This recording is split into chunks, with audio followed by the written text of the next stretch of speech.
It's rough out there, in the world. Some of us turn to writing for solace and inspiration. Text that helps us take in the dark and find the light. So if you are someone who wraps themselves in words to warm your heart, or maybe just looking for a little help getting through the day, week, year, join us as we talk to people about the pieces of writing they use to bolster their souls and remember their way. The good bones that remind us we can make this place beautiful.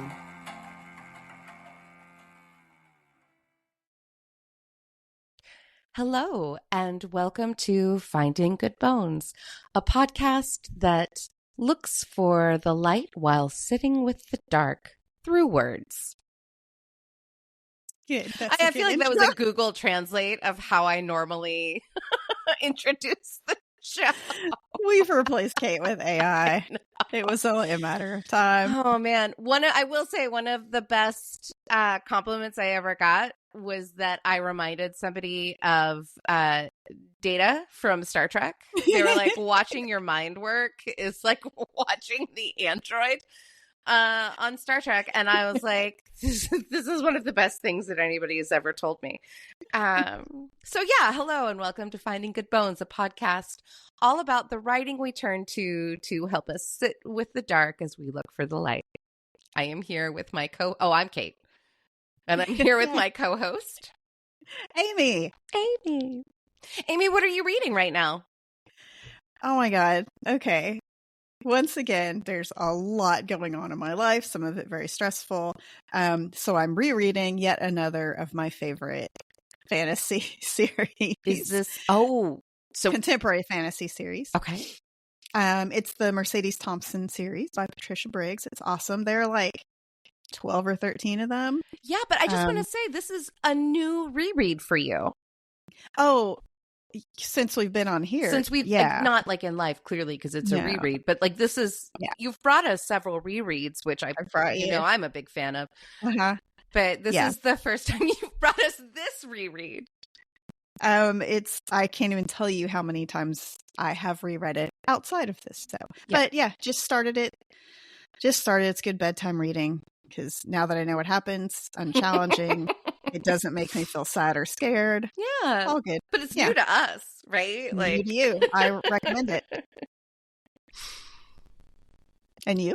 Oh. What are you reading? Well, I have started The Dark Queens, The Bloody Rivalry That Forged the Medieval World by Shelley, I think Puhak is her last name. I'll have to look up. It is a nonfiction about is it Merovingian? I think is how to pronounce that period of time. I have no idea. It's like right before Charlemagne, right? When France was kind of in the process of becoming France, the Merovingian line. But these are two women that ruled different small kingdoms now that we know as France. Brunhild and Fredegund, and one of them was like a princess from Spain, and the other one started out as like a slave. Then worked her way up to queen. I am not very far in, but I will say that the names are pretty awesome. I am not sure that I pronounced those correctly at all. Doesn't matter. We'll I can imagine the letters. Yeah. Good. I like it. So, dear listeners, I am very excited to introduce you to this week's guest. And wow, we are providing you with quite a challenge because this week's guest is Kim Caldwell. Kim is a whole human woman based in Austin, Texas, doing her best to build a meaningful career, learn about everything interesting, enjoy all the people and animals she loves, and complete her New York Times games before they disappear. She experiences much of life through pop culture references, but also writes, crafts, and extemporaneously sings her own contributions to mankind. She is madly in love with her partner, Scott, doing her best to model human behavior for her daughters and has implemented a new one in, one out rule on mammals after blending families led to 8 pets in her home. She is 100% related to a host of this podcast. That would be me, dear listeners. And here's the challenge. We sound almost exactly the same.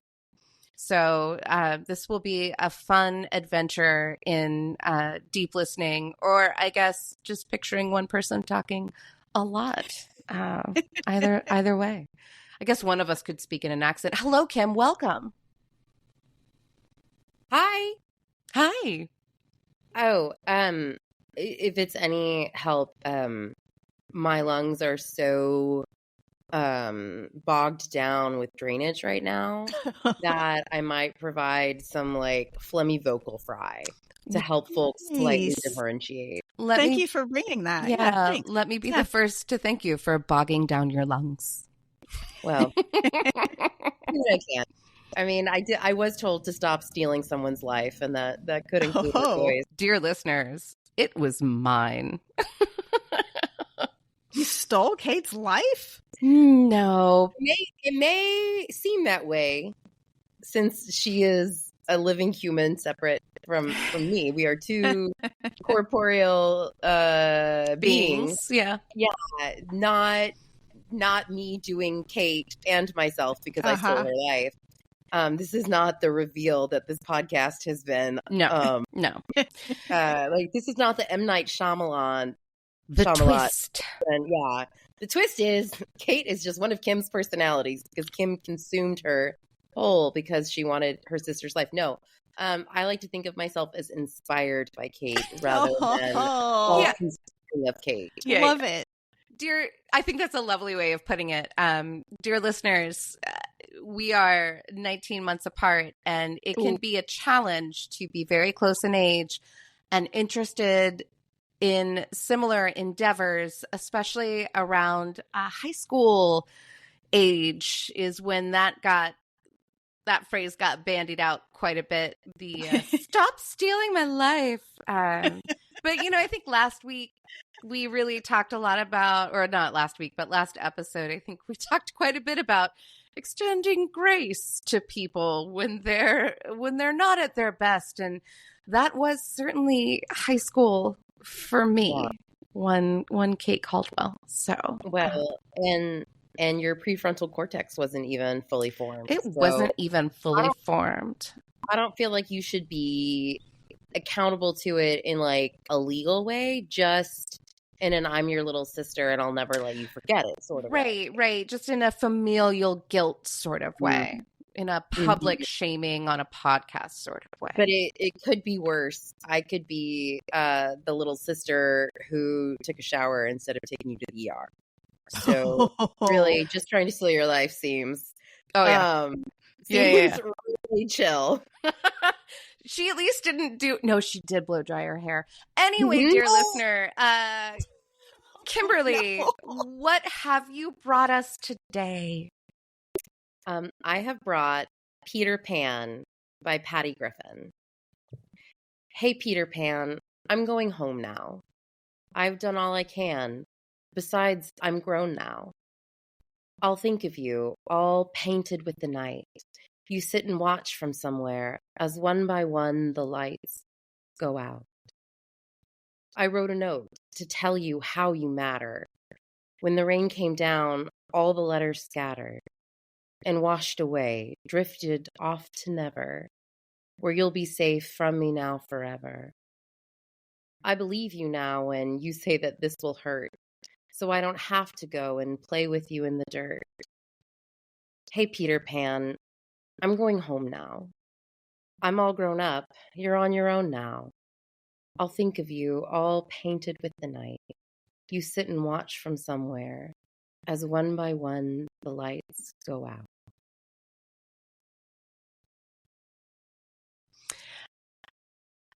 I love this as a song, but the way that you read it right now was so beautiful and haunting and brought up a whole lot for me. What are some of the things that it brings up for you? Or let's start out. How were you first introduced to this piece? So, at the start to many a story, I was in a terrible relationship. So I was with my first like real serious boyfriend, and he and I had gotten together my last year of college, and then he got diagnosed with type 1 diabetes at 21.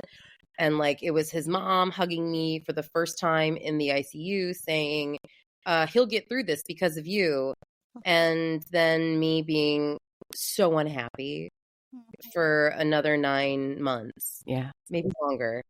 And I didn't know what to do with how I had felt about him at the beginning of the relationship and how I felt about him at that moment. And he had this job where like there was this brief period of time where Starbucks had these machines where you could burn CDs, right? In that time where like burning CDs was accessible, but before like everything was on a device, right? So we're talking 2004, 2005, right in there.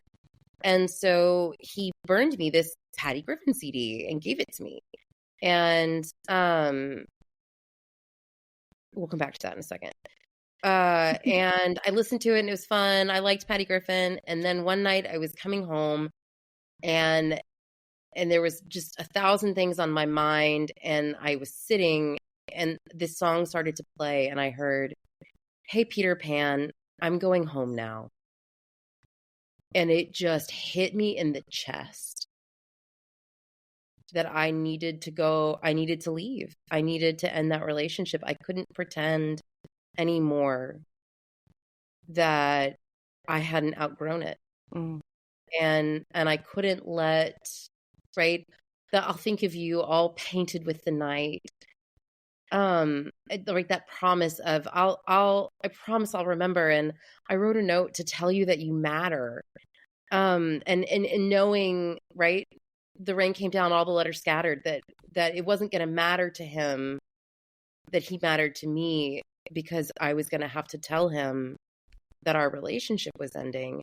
And I felt like I had been in the fog for so long. And then this song, this opening line, "Hey, Peter Pan, I'm going home now." It put me, right? It was my feeling. Patty Griffin was me. And she recognized like, I've outgrown and I've always loved Peter Pan. Yeah. On some level, I've always loved the idea of escaping, but I think that this was the first time that I really thought about it from the growing up, from the growing up side, which is like, I do want to outgrow Peter Pan. Right. I want the trade-offs that come with having a relationship on my level. Just kidding. I didn't yet, but I got there. Right. So I think that it was just this moment of like art hitting soul in a way that like grabbed me by the face, looked me square in the eyes and said like, "You know what you have to do." And you know that not doing it is being a chicken shit. And that you, like, to be in integrity, you have to end this relationship. And so, I think since then, we can talk more about this. Like, since then, I've grown, it's grown with me. But it is such a wonderful metaphor for the pain of growth. Oh, I think that's really beautiful. I want to come back, right? Like, it's not just that you're chicken shit. It's also like maybe you're Peter Pan. Yeah. For as long as you keep this thing that you know no longer serves you, but you're not ready to let go because it means a fundamental shift, right? Like, you're actually like, you are not able to be the one that's going home now. You're in the Peter Pan place. I also really I've always loved Peter Pan and the idea of flying and the idea of having just a little bit of time to not worry about everything. And then eventually going back, but just having that breather, right? I wonder if it has to do with Hook. Wow. Such a formative film, Bangarang. For both of us, right? Mm-hmm. I don't know about you, Amy. You're a little older, so it might not have been. I'm older. Was that a thing? Was there someone hot in there? Is that? Oh no, it was like Robin Williams and Dustin Hoffman. Rufio was kind of hot. But what I'm telling you is that Dustin Hoffman was the most compelling human I had ever seen on film, other than Tim Curry at that point in life. Wow. So what are you going to do? He also brings such pathos. So the premise of Hook is that Peter Pan has grown up, decides eventually that he wants to grow up, and leaves Never Never Land, but Neverland goes on without him. And they wind up calling him back. And then he goes on and has kids, and actually how they get him to go back is they kidnap his kids, and then hilarity ensues. And there's an amazing fake food fight that lives forever, and everybody, when they're really excited, they're like, Bangarang! Because you have to believe it for it to be real, Amy. Okay, I believe it. Yeah. But now I'm going to go watch that movie. I don't know. Disclaimer, I don't know how it holds up.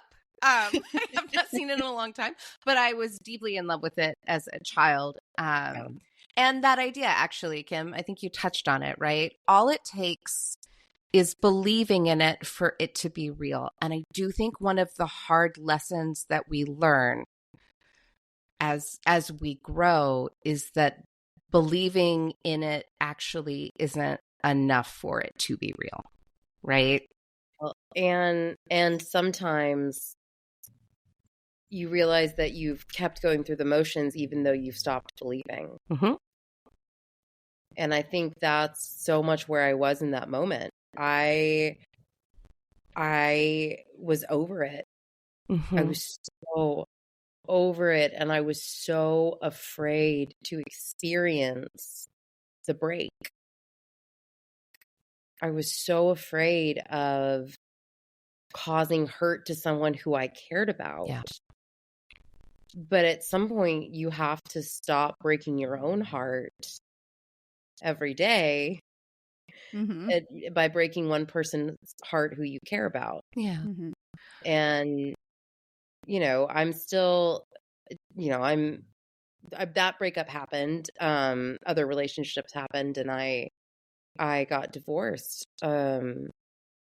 My divorce started in June of 2023, completed in June of 2024. But as I was looking at, finding love again, one of the first things I had to learn was like, how do you break up with people? I don't know how to do that. I don't know. Mm-hmm. I don't know about starting anything because I don't know how to end it, and I don't want that. I don't want it to feel stuck. So the trick is to just only start seeing people who you're already pretty sure you're in love with. So whatever. Well, I guess plan. That is a good policy for not breaking up with anybody. But what I do love about this is there are no bad guys here. Yeah. Right? Yeah. Like it's not an angry song. It's very wistful. And I think it's also like, I'll think of you all painted with the night.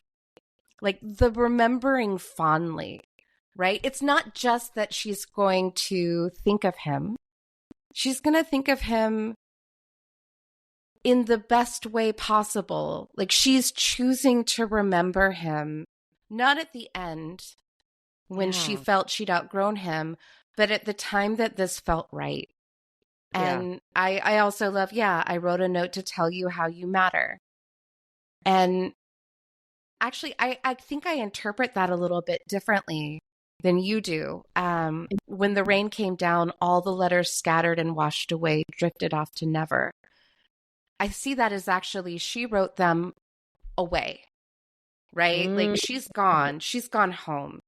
But where she is, she writes these letters back and kind of casts them out to find their way to him, so that even though he doesn't maybe know it directly. And I think about that in the sense of remembering someone fondly, right? Yeah. Very rarely does someone like that things ended with, because you both, or at least one of you, outgrew it.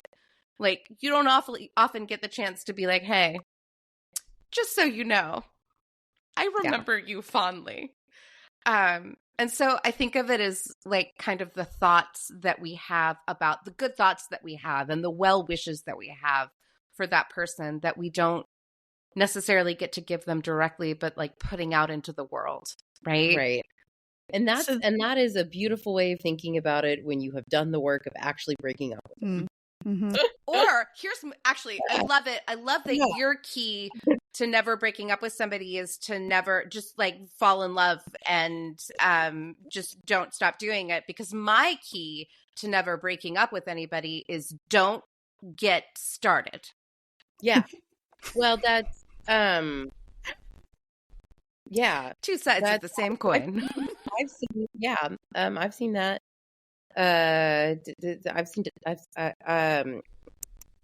Yes, we all create our different rubric, right? Our different things for how the world works. And I think that that's interesting too. And one of the things that I think about is, the idea of singing the song to parts of myself. Mm-hmm. Oh. Yeah. And the parts of me, if y'all haven't noticed, I'm in therapy. I know we talked about that a little before the recording, but yes, I am deeply invested in understanding myself, so as to be a human who can actually enjoy life with other humans. And make choices, right? I think that's such a, at least for me, what therapy or introspection can, however one might come across it, can offer is the ability to choose. And so much of this song, coming back to it, is choice, right? It's an informed choice. Amy, I think you were going to say something and I want to circle back. No, I was going to ask, so there is that beautiful part you all are talking about the rain coming down, the letters scattered, drifted off to never, it's a beautiful part. But then what does that line mean? Real be safe from me now forever. Mm-hmm. What does that mean? To me, it means that this person who hurt you, I can't hurt you anymore. Mm-hmm. Like you're in my mind. Well, and it was it very much felt in that relationship. When I finally started to break up with him, I said, "We're miserable," and he said, "I'm not." Mm-hmm. And so, whereas I part of how I'd gotten myself there was convincing myself, like, no, this is for both of, like, he wants this too, and it was for both of us, right? No one should be in a relationship where one person is miserable, but it speaks to that, like, right, in this situation, he's Peter Pan. He thinks this is great. Mm-hmm. He's like, woo, I get to fly, and you're being all responsible and doing all the work and growing up and learning things and living life with real stakes. And woo, guess what? I coded a thing and I'm happy with myself. And he and I had said, if you can just keep your apartment cleaner, I think this relationship would get better. And I had said, if you can just become an adult. Oh. And he would say, well, I can't do that overnight, but you can clean your house. And I said, I understand the difference. So I think to be safe from me now forever, in some ways, it's like, because I'm not for you, but because you have this experience of enjoying me that was one-sided more and more towards the end. Like, you're safe now. Like, in some ways, it's like, it's a little bit like, this is for the best. Yeah. I think I interpret it a little bit differently, but honestly, probably pretty similarly, like at its core. But it's that idea of like coming back to people who aren't for each other, right? you will be safe from me trying to turn you into somebody that you're not, that you don't want to be. And going back to like therapy and awareness and growing up, you know, there were so many times for me, probably extended into adulthood as well, where I've been pretty sure in the moment that I've been happy and everything's fine. And I do look back and I'm like, oh, so sad. I didn't know how to admit that or couldn't see it, right? Because I was not choosing to. And I think, again, going back to, it's a very childish mindset. I don't want to look at it. I don't want to see it. I don't like it. I don't want to. How dare you attack my inbox and all of my unread emails right now? How dare you? Sorry. Because if you don't click on it, it's not there. No, Kim. If you don't respond to it, you can read it and it's still not there until you respond to it, and then it's real. This is the Caldwell difference, is that I will not even click on it when I need it to not be real. Because if I have any evidence beyond a sender and a title that it's there, then so these are just my standards for total avoidance, is don't even click on it. Yeah, I do in between. I'll click on it, then I'll mark it unread. Nice. Yeah. That feels, honestly, Amy, that feels more organizational, where you're like, oh, I am going to get to this. Yeah, it kind of is. I will deal with this. I just, I'm an ostrich when it comes to email. But going back, right, to the guy that you were in this relationship with, like, and him being like, well, I'm happy. And I'm not saying that he wasn't happy, but there's also a very good chance that one of the reasons why you were miserable is because he was also miserable. It's hard to be with a miserable person and doesn't even know it. And it's really also hard when you're with a miserable person who is not aware that they are miserable. And coming back to, like, Peter Pan runs away. Yeah. He fights all the fake things in the world and is a hero in pretend world in Never Never Land, right? But when it comes to the simple act of spending one day in reality, it's too much. Peter Pan doesn't click the email. Peter Pan doesn't have an email. Peter Pan doesn't have an email. Oh, that's why the notes got scattered. Is because that's why they also had to be like physical notes. Peter Pan 2024. Yeah, they were like, maybe this will reach Neverland, but not by you. I wonder. I'm trying to think if anyone there. I bet Tinkerbell has like. Shmi. I was gonna say, I bet Tinkerbell has like a TikTok. I feel Shmi has an email. Shmi has an email, but Tinkerbell has a TikTok. Shmi has asana. He's like doing the project planning for the pirates. Yeah, I have that. Dr. Hook, he has an OnlyFans. Oh yeah, he does. Maybe even like Dustin Hoffman as Captain Hook. Captain Hook. I said Dr. Hook, but yes, he has an OnlyFans. Dr. Captain Hook. Yeah. Captain Hook has OnlyFans. Peter Pan's a YouTuber. No, he's on Twitch, man. He's one of those like Twitch gamers. Okay. But he does not have an email. Biases. Is there a specific part in this? Is there a line or two? I think you've mentioned a couple, but is there a favorite line of yours? I mean, honestly, the line that repeats over and over is, "Hey, Peter Pan, I'm going home now." Yeah. And I think that is, so I mentioned this in my bio, but I really do place emotions with pop culture references. Mm-hmm. That is a very regular practice, and I really value it because then it gives you vocabulary to connect with others. And so, but that, "Hey, Peter Pan, I'm going home now," when I experience something that I have outgrown, sometimes that is what pops in my head. Yeah. It's not like the thought that happens in my head is, hey, Peter Pan, I'm going home now. And so, because, right, that's, in some ways, that's like no being a complete sentence. Hey, because you know so much about that from just, hey, Peter Pan, I'm going home now. The decision has been made. Right. Yeah. And you understand what is being left. What's left is just that I don't want to say it's not freedom that you leave, because that's not even freedom. It's leaving behind the child. Yeah.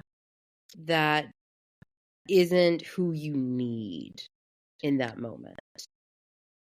And that's where, like, as much as it was challenging because of him, the relationship was also challenging because I didn't like who I was with him. Yeah. And so I needed to break up with him so that I could break up with the me that did gymnastics to make it so that I was inviting him to things that he wouldn't choose to come to, so that I could be mad at him and have a reason that I'm not choosing to see him that is valid without breaking up with him, when the answer was break up with him. I think, too, you'd mentioned earlier about singing this to parts of yourself. And that was an interpretation that I've had with it before as well, where, like, Peter Pan is me. Yeah. And, you know, or again, a version of myself that just isn't serving who I am anymore. And it's also that tough thing of, I love you, this version of me, and me leaving you behind. It's not you. It is you. It's me. You're also, we're all me. But it is that, you know, that's the thing about growing up, which we just keep doing. Rude. But also, like, the best. I mean, could you imagine if we hadn't grown and you and I were just, like, trying to dominate each other in Barbies all day, every day? Like, thank goodness. I don't have to imagine that, because I do get to watch that on at least a weekly basis with our various progeny interacting with each other. Caldwell Peterson genes are strong. Run strong. Run strong. But I also said in my bio, and I do like to write, and I like to build on concepts. And this concept of, hey, Peter Pan, I'm going home now, or I'm letting go of the thing that I wanted, but that I'm done with now. You know, there's so much out there, so much great music by, like, Fiona Apple with Parting Gift, and Feist, the saddest part of a broken heart isn't the end, in fact it's the start. And then Sheryl Crow's The Difficult Kind is one that I sing to myself a lot, where it's a little bit of a different story, but it really is a song I sing to myself about, if you could only see what love has done to me, then I'd no longer be in your mind the difficult kind. But it's this idea of repairing these relationships within ourselves, and understanding and loving and respecting and valuing, because she did something for you, right? She got you through. She made some part of time wonderful or livable. And I had this idea for a play, and Kate and I used to go see a play with our grandmother called The Dead President's Club. That was, right, 4 dead presidents in purgatory. And I was like, Coolidge, what is that? Nixon, LBJ, Cal, Truman, Calvin Coolidge, Truman, Nixon, and LBJ. And Nixon and LBJ were, of course, the stars because they were the biggest personalities. And Truman just talked a lot, and, you know, also probably for the demographic of that particular audience. But this notion of a purgatory and escaping purgatory. And I was like, well, what if every time you got to a major life decision, the version of you that would have existed, right? It's the sliding doors, that version of you that would have existed. What if that person went to that purgatory? And so there was just this purgatory of versions of you from your past who were all hanging out and getting along and navigating each other as these past versions of you, like each with that one thing that makes it like the version of you, right? The funniest one was the idea that it was a boy. And that was the version of you that ceased to exist when your parents found out you were a girl, right? Like the version of you that's still like what is that called? Marine biologist, because that's what you were going to be. Yeah. Or the version of you that really did marry Prince Harry, when you were a teenager, right? So having these different versions of you, and I think that it comes back to that idea that I think is so key in the song, which is what we've all touched on, which is that it's not angry, it's not bitter, it's not about the hurt, it's about the love of it. And the fact that in all of this hurt and recognition that you need separation, right, that you have to move on with your life without this person, that need to honor what you shared that was meaningful, and that the bad doesn't erase the good. It just shows you how much of that good you can access within your boundaries. I don't even really get bad from this song, right? I got bad from that relationship. Yeah, no, but I also get we don't leave happy relationships.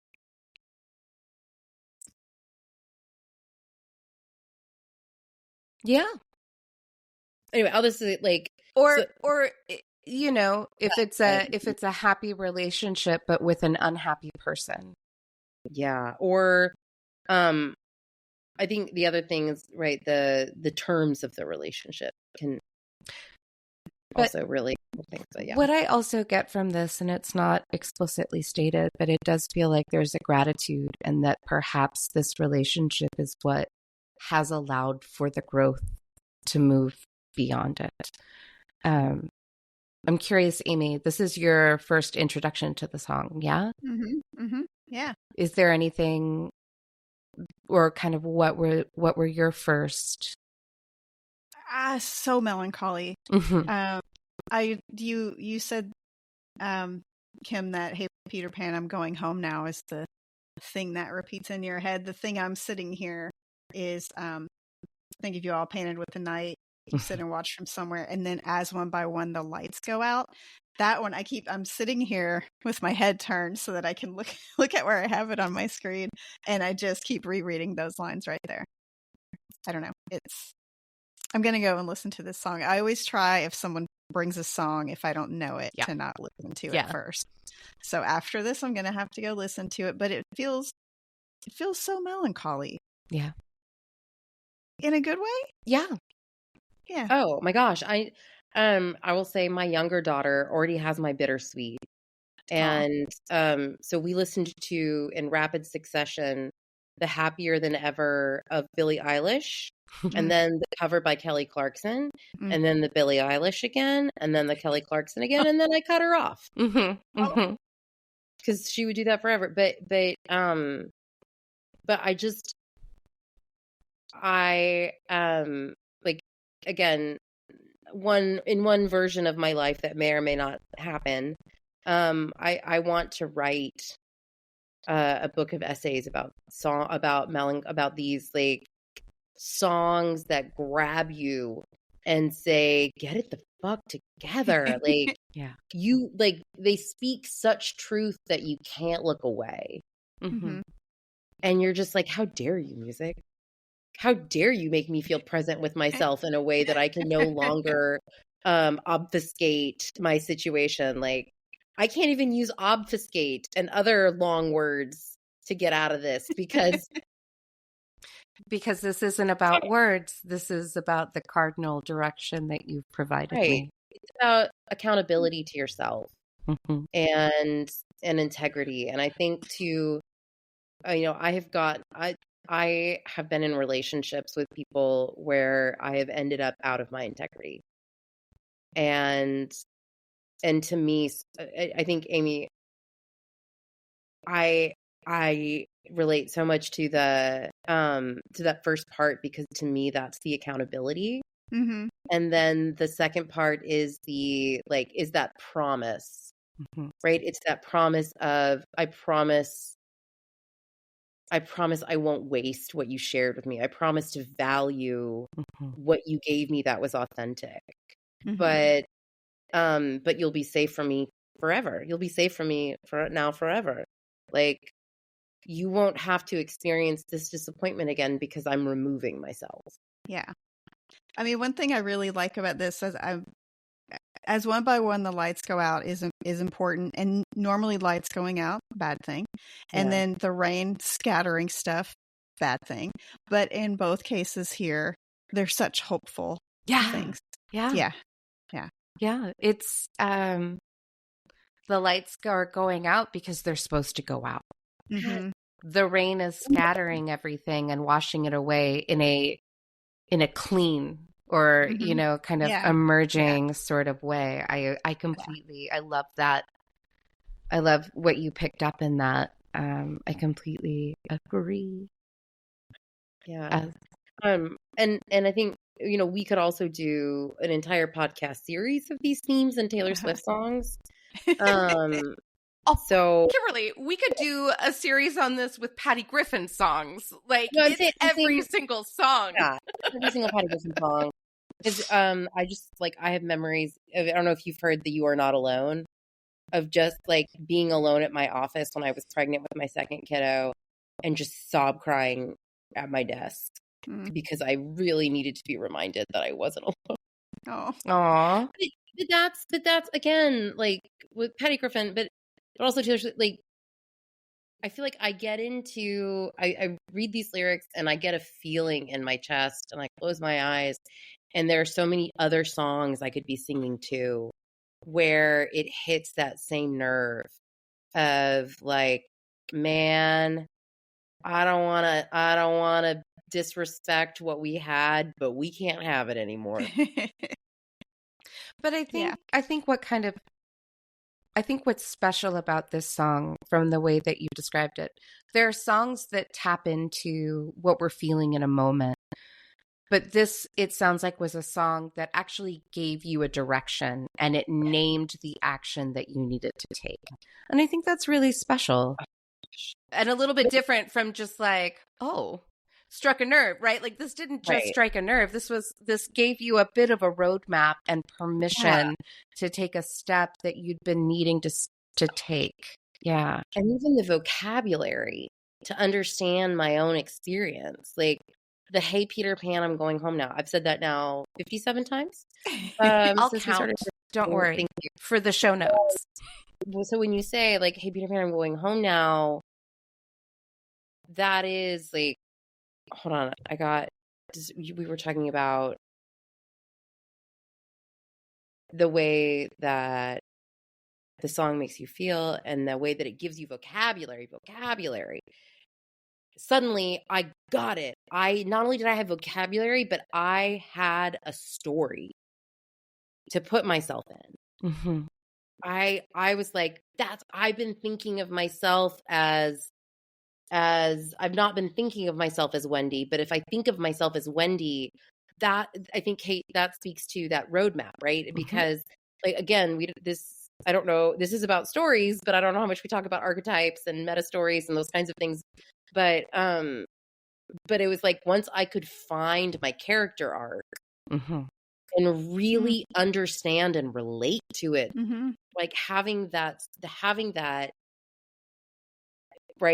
story to put myself into. And I think that's amazing art, is when amazing art gives us a way to understand ourselves. And again, I could sit here and recommend books and songs and all these things that have really helped me understand all this deeper. And that's why we're here to talk about this one. Yeah. But I going know. back to, I'm an evangelist. yeah, I think you actually already said it as well, right? Like this gave you an archetype to identify with, but it also gave you a way to take the steps that you knew you needed to take and still feel authentic to yourself, right? And so, yeah, that's the best art. Well, dear listener, I think this is a podcast. I do have a closing request. Oh, well, let's hear it because we're closing. Kim, I need you to make a Spotify list and all the stuff that you've just mentioned. I need you to make a Spotify list and I need you to give us the link to it. And we will put it in the show notes and also in the promos. Yeah. Okay. I don't know how to make a Spotify list, but I think someone will teach me. It's me, dear listener. It's me. And just remember, we all have gaps. Spotify is one of my gaps. It's okay. I'm going to title it Stop Stealing My Life. Oh, yes. And, just and do the that. First song will be Move Bitch, Get Out the Way. It's fine. No. It has to be. It has to be the things you've talked about here that have the same kind of feeling. I want that. Mm-hmm. Yes. And it'll be like your version of burning us a CD at Starbucks. Yeah. So that you can dump me. I love it. Yeah. But I was going to go back to that, right? Like the villain, even though there's no villains, but there is a delicious irony in him giving me the resources I needed to leave him. Well, yeah. Actually, he'd already given you the resources that you needed to, like, this was just the most obvious one, right? Most literal. Yeah. Okay, but now we can end for real. Yep. Yeah. Yep. And we will, dear listener. We're ending. This is the point in the show where either we make a recommendation for a Good Bones selection. I know. I forgot. I know. There's one in the queue. We'll get to it next episode. Okay. I'm ready, but Amy's not prepared, which is a shocking reversal in the way that it normally goes. But yeah, if you, dear listener, would like a selection that we pick for you, you can write into findinggoodbones@gmail.com or just go to our website, findinggoodbones.com. And there's like a whole form and we just need a little bit of information from you and we will pick one for you. Thank you so much, Kimberly, for joining us. Thank you so much, Amy, for co-hosting. Mm-hmm. Thank you, dear listener, for staying with us as we go finding good bones.